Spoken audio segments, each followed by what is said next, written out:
Rute pelarian Raden Wijaya menuju ke Sumeneb atau Pulau Madura ketika dikejar-kejar pasukan Jayakatwang. Yang pertama adalah sumber yang berdasarkan dari Pararaton dan Kidung Ranggalawe. Kerajaan Tumapel itu adalah titik awal keberangkatan Raden Wijaya menghadapi musuh di utara. Kemudian Desa Mameling, lokasi pertempuran melawan pasukan Daha pimpinan Jaran Goyang. Kembali ke Tumapel lagi karena mendengar Kartanegara telah terbunuh dan istana dikuasai musuh. Pasukan Raden Wijaya kemudian dipukul mundur ke Sawah Miring oleh pasukan Daha yang datang dari arah selatan pimpinan Kebo Mundarang. Desa Telaga Pager, titik di mana Raden Wijaya dan pasukan terakhir dikejar musuh. Desa Pandaan, Raden Wijaya ditolong oleh tetua desa Pandaan bernama Macan Kuping. Di desa ini Gajah Panggon dititipkan karena pahanya terluka akibat tertancap tombak sampai tembus. Macan Kuping membuatkan sebuah gubuk di tengah ladang sebagai persembunyian. Datar, lokasi Raden Wijaya dan rombongan akan naik perahu menyeberang ke Madura.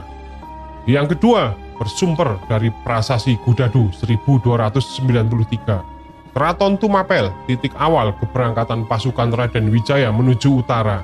Dari istana Tumapel, Raden Wijaya berangkat bersama Arda Raja, yaitu menantu Kertanegara, karena mendengar bahwa pasukan musuh telah tiba di desa Jasun Mangkal. Desa Kedung Peluk, desa di mana Raden Wijaya pertama kali berjumpa dengan musuh dan bertempur.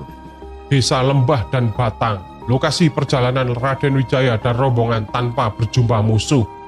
Desa Kapulungan, tempat Raden Wijaya kembali bertemu musuh dan bertempur. Desa Rabut Carat, lokasi di mana Raden Wijaya bertemu musuh dari barat. Di kesempatan ini Arda Raja meninggalkan Raden Wijaya untuk bergabung dengan musuh yaitu pasukan Daha. Saat itu pengikut Raden Wijaya tersisa 600 orang. Desa Pamwatan Apajek, di tempat ini Raden Wijaya dikejar musuh dan kehilangan banyak prajurit. Desa Terong, desa tujuan di mana Raden Wijaya ingin meminta bantuan kepada Akuwu Rakyan Wuru Agraja ketika pasukannya makin terdesak oleh musuh. Rencana ini dilakukan pada malam hari melewati Kulawan. Namun tetap saja Raden Wijaya ketemu musuh sehingga tujuannya diubah ke arah Kembang Sari. Di Kembang Sari, Raden Wijaya dikejar-kejar musuh hingga menyeberangi sungai besar yakni Sungai Mas, dan prajuritnya banyak tewas karena tenggelam dan tertusuk tombak musuh. Desa Kudadu, setelah menyeberangi Sungai Mas, pasukan Raden Wijaya berjalan menuju ke desa Kudadu dan diterima oleh kepala desa setempat.